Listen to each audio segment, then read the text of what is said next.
Hello there, very good evening and welcome to the news tonight where we get you the day's top stories from India and across the world. I'm Tracy Shilshi and here are the headlines. Prime Minister Narendra Modi calls on students across the country to work for a modern India, referring to Swami Vivekananda's Chicago address. The Prime Minister says the 9/11 of 1893 was all about love, harmony and brotherhood.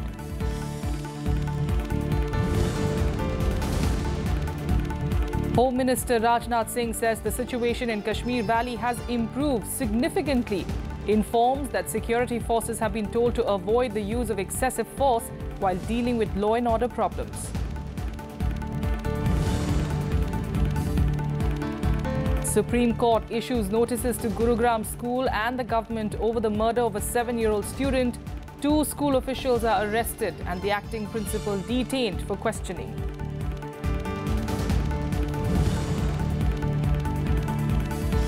And ahead of the UN Security Council's discussion on sanctions on North Korea, Pyongyang issues another threat to the US, warns that it will inflict the greatest pain and suffering if it continues to call for fresh sanctions.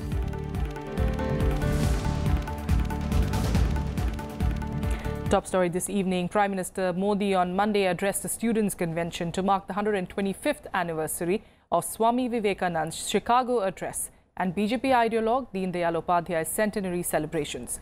Addressing the event, the Prime Minister stressed on the need for all Indian citizens to join in the campaign for a clean India. The theme of the convention was Young India, New India.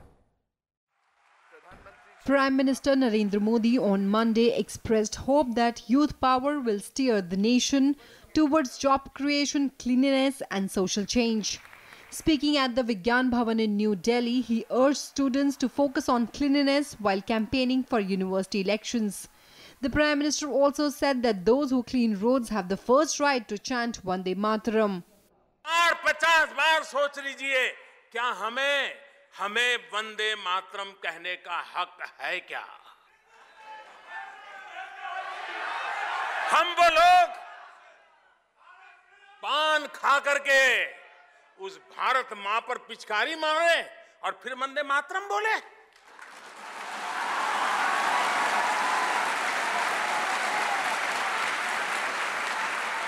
हम वो लोग सारा कूड़ा कचरा भारत मां पर फेंके और फिर वंदे मातरम बोले?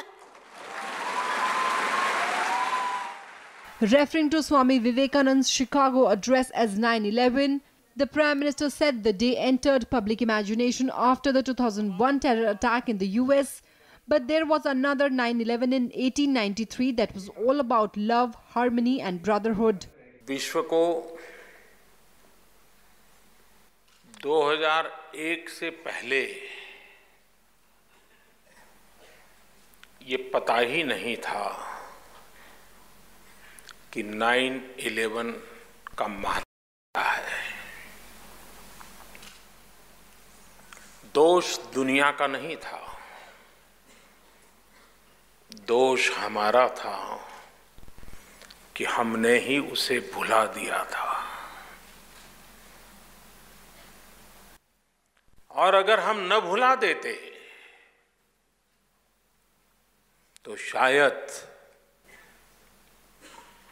21वीं शताब्दी का भयानक 9/11 न होता। The Prime Minister's speech to mark the 125th anniversary of Swami Vivekananda's Chicago address and the centenary celebrations of Deen Dayal Upadhyay was heard by university students across the nation via video conferencing on Monday. Bureau Report, Rajya Sabha TV.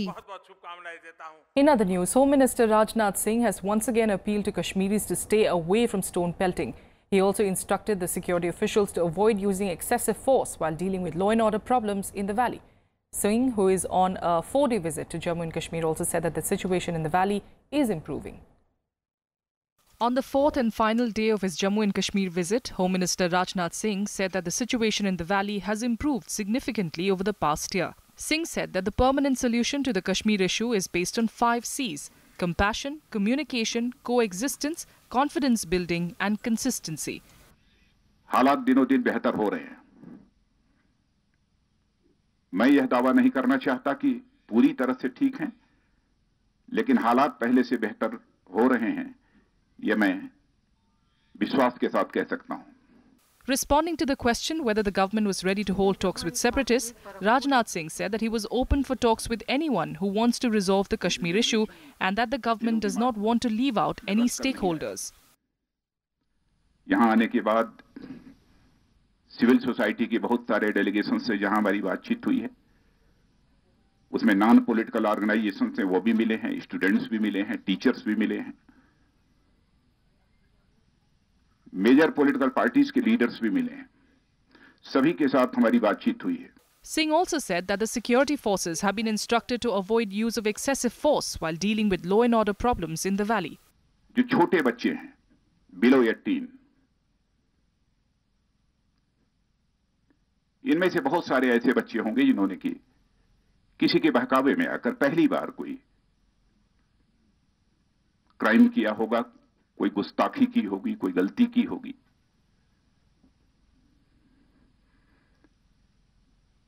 लेकिन उनके साथ अपराधी की तरह, criminal की तरह treat नहीं किया जाना चाहिए।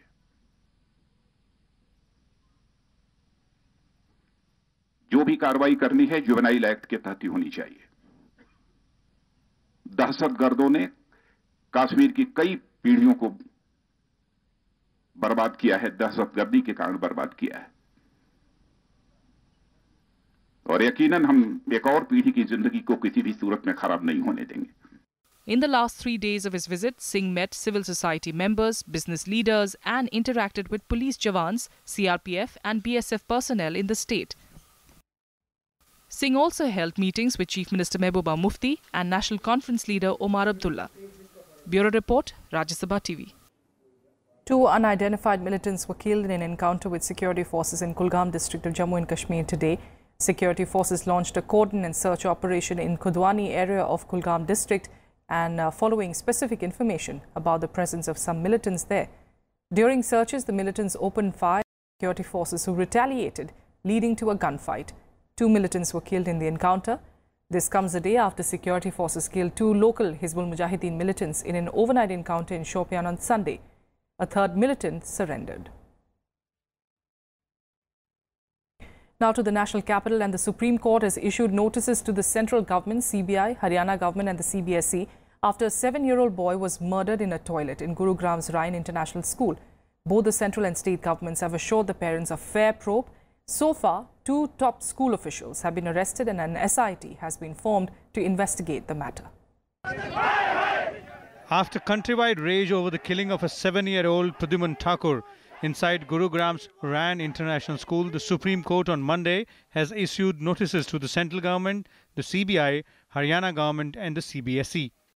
The victim's father, Varun Thakur, had sought a CBI probe in the case, which prompted the Supreme Court to look into the matter. His petition also asked for comprehensive guidelines for all schools to avoid such tragic incidents in future. This is happening everywhere in the country. If this is so, we want this action to be initiated and taken not only against of this school, but fixing the responsibility and liability upon all the schools whosoever is defying such rules and regulations. And let there be an audit, let there be a guideline of the Supreme Court, and this is for this we are approaching to the court. And also for a full-fledged, free, fair, impartial and independent investigation, it should be conducted through the CBI. ये सारी चीजें मैं बोल चुका हूँ, ये चीजें हमारे सबको और वो करती हैं, सपोर्ट करती हैं कि हाँ इस स्कूल में सिक्योरिटी लैप्सेस थी, जो एक रीजन है प्रद्युम्न की मौत का. Taking action on the case, 2 top officials of the school have been arrested, while the acting principal was detained for questioning by the Gurugram police. 14 police teams constituted to probe the case questioned the school staff, while an SIT team would interrogate school CEO Ryan Pinto and director Albert Pinto in Mumbai. This even as Ryan Pinto and his parents approached the Bombay High Court seeking anticipatory bail in connection with the case. Juvenile justice act के अंतर्गत प्रावधान है जो लोग हैं responsible to ensure a safe environment, जो negligent रहे हैं या उनका और कोई रोल रहा है, उसका हमने जुवेनाइल जस्टिस एक्ट कल इन्वोक किया था. उसके संबंध में हमने 2 गिरफ्तारियां की हैं. जो स्कूल का जो मैनेजमेंट के जो रिस्पॉन्सिबल जो लोग हैं उनको 2 को हमने गिरफ्तार किया है और उनको हम कोर्ट में पेश करेंगे. Both HRD Minister Prakash Javadekar and Chief Minister Manohar Lal Khattar gave assurances to the distressed parents that there won't be any leniency and the school management will be held accountable. School की जो घटना हुई बहुत दुर्भाग्यपूर्ण है। इसके घटना के घटित होते ही तुरंत मैंने अपने शिक्षा मंत्री को गुरुग्राम में भेज दिया था। वो सब चीज़ों पर ध्यान किए हुए हैं। जो भी दोषी उसमें होंगे उनके खिलाफ सख्त से सख्त कार्रवाई की जाएगी। हमारी टीम गई है, हरियाणा की सरकार भी हरकत में आई है और पुलिस भी काम कर रही है। तो मुझे लगता है नतीजा आएगा, दोषी को सजा होगी और ये फिर से न हो। इतनी कड़ी एक माहौल भी बनाने की बात है, तो निश्चित रूप से हम संवाद करते रहेंगे। A show cause notice by the district administration has been issued to the school to ensure safety in its premises, and the school has 15 days to respond to it. All Ryan group of schools in Delhi NCR were shut today and will remain closed tomorrow as well. Bureau Report, Rajya Sabha TV. India on Monday agreed to provide further defence assistance to war-torn Afghanistan during a meeting between External Affairs Minister Sushma Swaraj and her Afghan counterpart Salahuddin Rabbani in New Delhi. Addressing a joint press meeting after co-chairing the Indo-Afghan Strategic Partnership Council, both the leaders vowed to combat terrorism.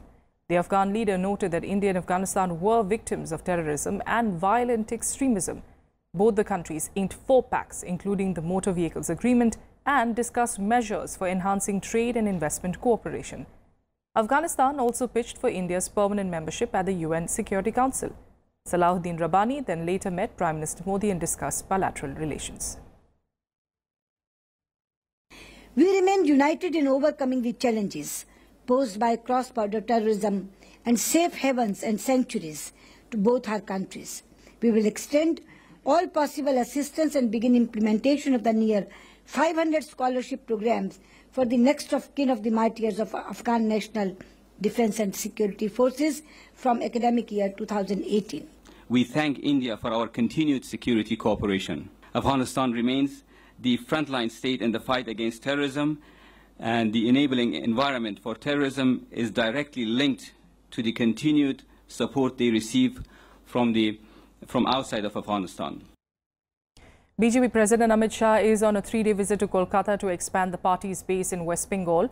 He arrived in the state capital late last night as hundreds of supporters gathered at the airport to greet him. Today, the BJP president visited the ancestral house of Swami Vivekanand, where he paid floral tributes. Shah was accompanied by BJP General Secretary Kailash Vijayvargiya, Union Ministers Babul Supriyo and SS Ahluwalia, besides State BJP President Dilip Ghosh, among others. Amit Shah will hold a press meeting on Wednesday, besides attending a meet with the Chamber of Commerce.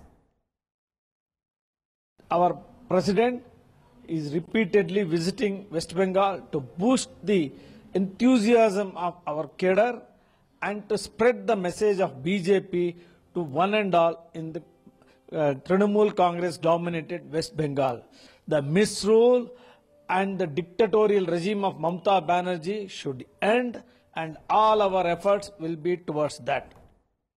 The Supreme Court has directed JP Associates, parent company of JP Infratech, to deposit 2,000 crore rupees by the 27th of October, and that the insolvency professional must submit an interim resolution plan within 45 days. The Supreme Court has also asked the NCLT-appointed interim resolution professional to take over its management and work out a plan to protect the interests of the home buyers and creditors. Meanwhile, the Apex Court has stayed all other proceedings against the loan defaulter company, JP Infratech, until further orders, and restrained the former CEO and Managing Director Manoj Gaur of JP Infratech from leaving the country. The Apex Court, however, allowed JP Associates to raise 2,000 crore rupees by selling land or any properties with the prior approval of the IRP. The top court had on the 4th of September stayed the insolvency proceedings against the real estate firm at the National Company Law Tribunal. It had also asked the Attorney General to assist it in deciding a batch of petitions opposing the insolvency proceedings and seeking protection of the home buyers' interests. Vice President M. Venkaiah Naidu today released a documentary film, Kumbh, Eternal Journey of Indian Civilization. Naidu said that citizens, especially the younger generation, should be fully acquainted with the roots of Indian culture, ethos and history. The Vice President said that the knowledge, understanding and history about the country was known through the perspective of foreign writers. He further said that the Kumbh Mela illustrates that India is the spiritual capital of the world and it is an event where great spiritual integration of people takes place. Stating that culture and religion were not the same, the Vice President complimented the India Inspires Foundation and the Indus University, who made the Kumbh Mela documentary. This is a glowing symbol of India's rich spiritual heritage. The Kumbh Mela is the world's largest and biggest gathering of pilgrims at one event seen at the Kumbh Mela, where millions of people across the country and also from abroad, they come here to the holy rivers and then they take bath and also they gather there to purify themselves. So Kumbh Mela illustrates that India is the spiritual capital of the world. While the Purna Kumbh Mela is held at Haridwar, Allahabad, Nasik and Ujjain every 12 years. When we talk of culture, we are not talking of religion. Religion, according to me, according to Indian belief, is a way of worship, whereas culture is a way of living. The Income Tax Department has decided to trace black money through social media. The department will launch Project Insight from October 2017 to monitor high-value transactions and detect tax evaders. This project is expected to increase tax compliance up to 40%. Here's a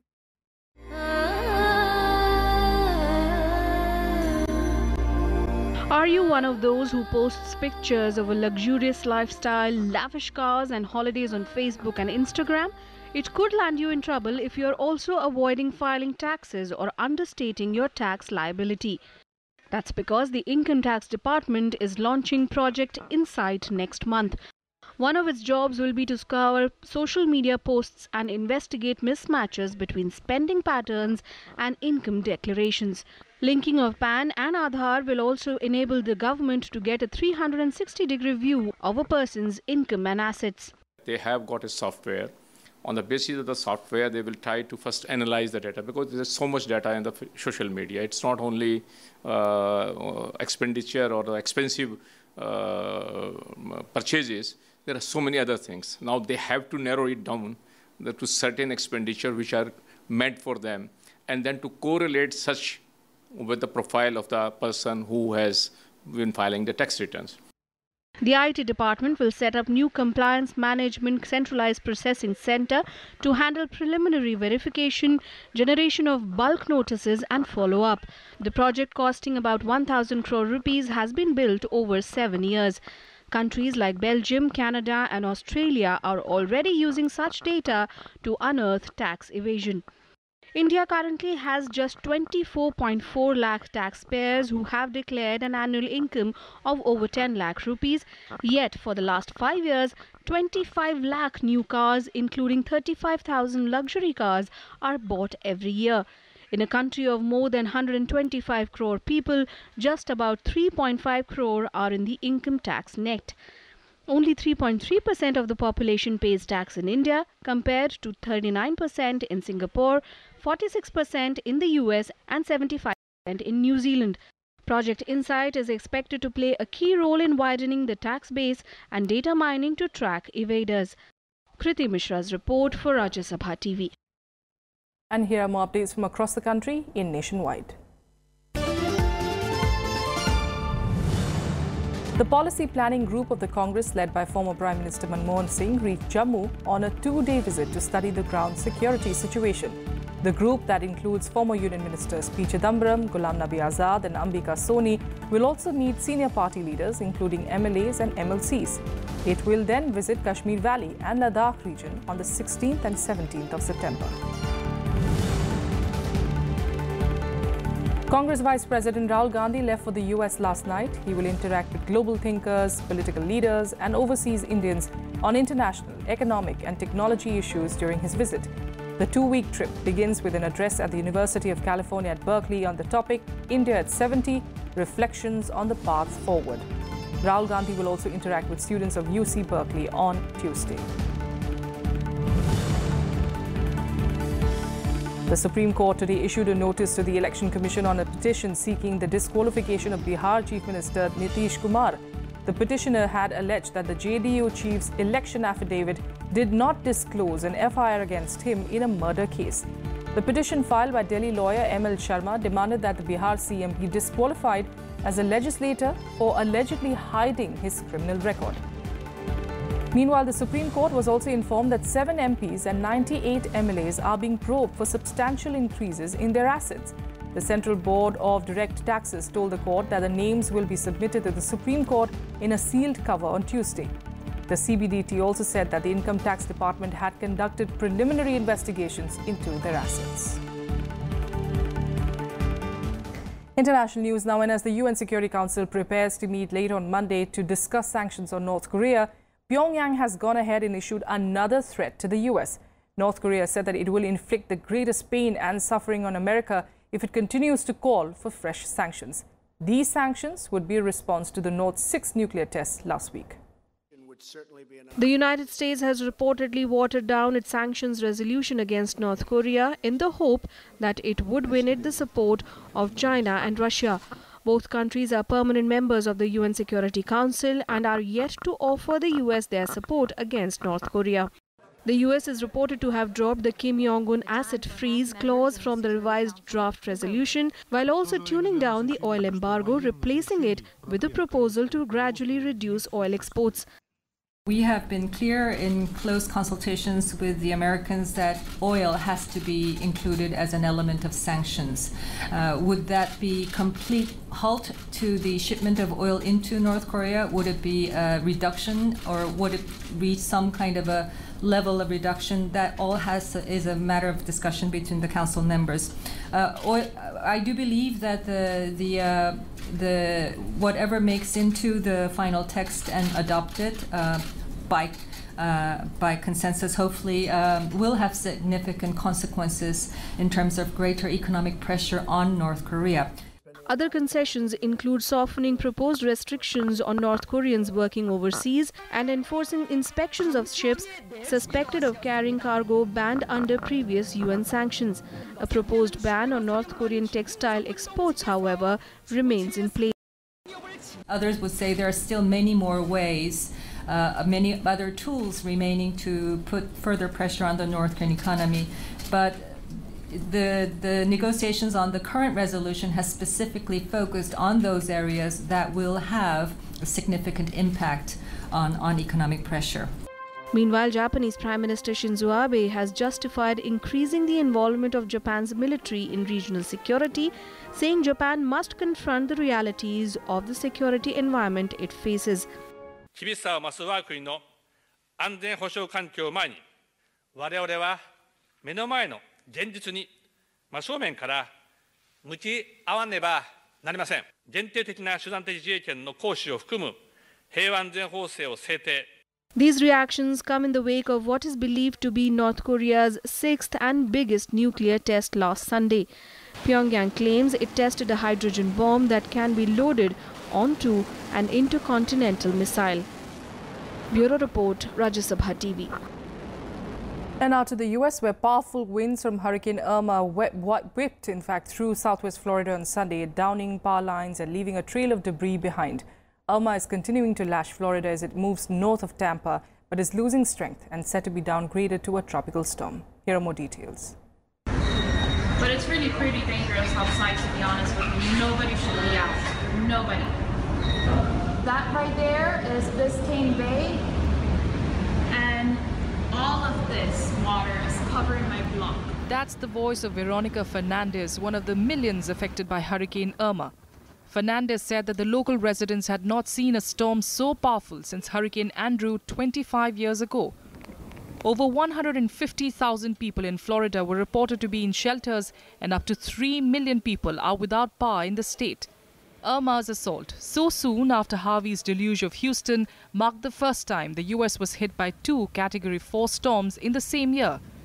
The storm's impact was widespread. Even areas that did not face a direct hit from Irma saw flooding and downed power lines. Several videos posted on social media showed the first havoc created by Irma in the Florida Keys and the Miami area. What's going on here? Water's up everywhere. We're collecting stuff here. Irma first made landfall as a Category 4 hurricane in the Florida Keys on Sunday morning, then again as a Category 3 at Marco Island in the afternoon. Shortly thereafter, it was downgraded to a Category 2 with wind speeds of 110 mph. On Monday morning, the storm gradually lost strength, weakening to a Category 1 hurricane. But officials say a large area of the state's east and west coast remain vulnerable to storm surges when hurricanes push ocean water dangerously over normal levels. That risk extended to the coast of Georgia and parts of South Carolina. As Irma moves inland, more than 45 million people will face tropical storm conditions. Meanwhile, Cuba began its gradual recovery efforts after Hurricane Irma swept over its northeast coast. 3 of the central northern provinces, Vida Clara, Ciego de Avila and Camagüey, have all suffered widespread structural damage to homes and businesses, with winds uprooting trees and knocking out power lines. Authorities say the full extent of the damage is yet to be ascertained. Bureau Report, Rajya Sabha TV. And here are more updates from across the world in Global Buzz. Rohingya refugees continue to arrive in Bangladesh from Myanmar on Sunday, putting more pressure on the relief efforts. Nearly 300,000 refugees fled to Bangladesh and 30,000 non-Muslim civilians have been displaced inside Myanmar after the military launched a counter-offensive following the attacks by the Arakan Rohingya Salvation Army. 7 people have died after a gunman opened fire at a house party in Plano in Texas. The shooter was then killed by the police. It is believed the shootout was prompted by a dispute at a party for fans of NFL team the Dallas Cowboys. Police found 7 bodies inside the house. 2 additional victims were taken to hospital and their condition is not clear. Norwegians went to polls for a final day of voting on Monday in a preliminary parliamentary election. The elections are too close to call between Prime Minister Erna Solberg's centre-right bloc and the centre-left opposition headed by the Labour Party leader Jonas Gahr Støre.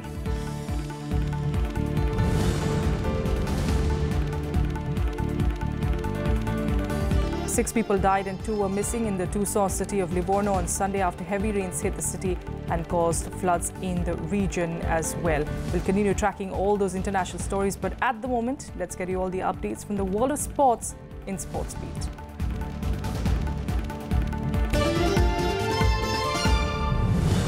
India finished 5th in the medals tally with a gold and 2 silver medals at the Moscow Shotgun World Championships.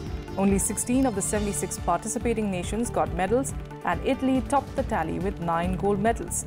Both their Olympic skeet champions, Gabriele Rossetti and Diana Bassocchi, were crowned world champions. The ISSF World Cup finals for rifle, pistol and shotgun will be held in New Delhi in October.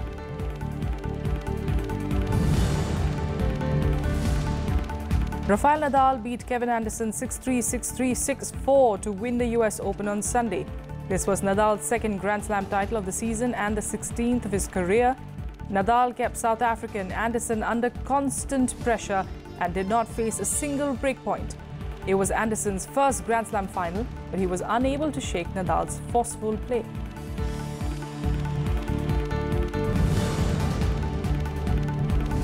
In soccer, Hoffenheim beat Bayern Munich 2-0 in Bundesliga matches. Mark Uth scored the quick first goal in the first half, which helped Hoffenheim take the lead with a score of 1-0. Uth then scored another goal in the second half, which passed Bayern's goalkeeper Manuel Neuer. The win took Hoffenheim to second place in the Bundesliga table, just behind leader Borussia Dortmund, with only a goal difference. And that's all we're packing on the news tonight. Thank you for joining us.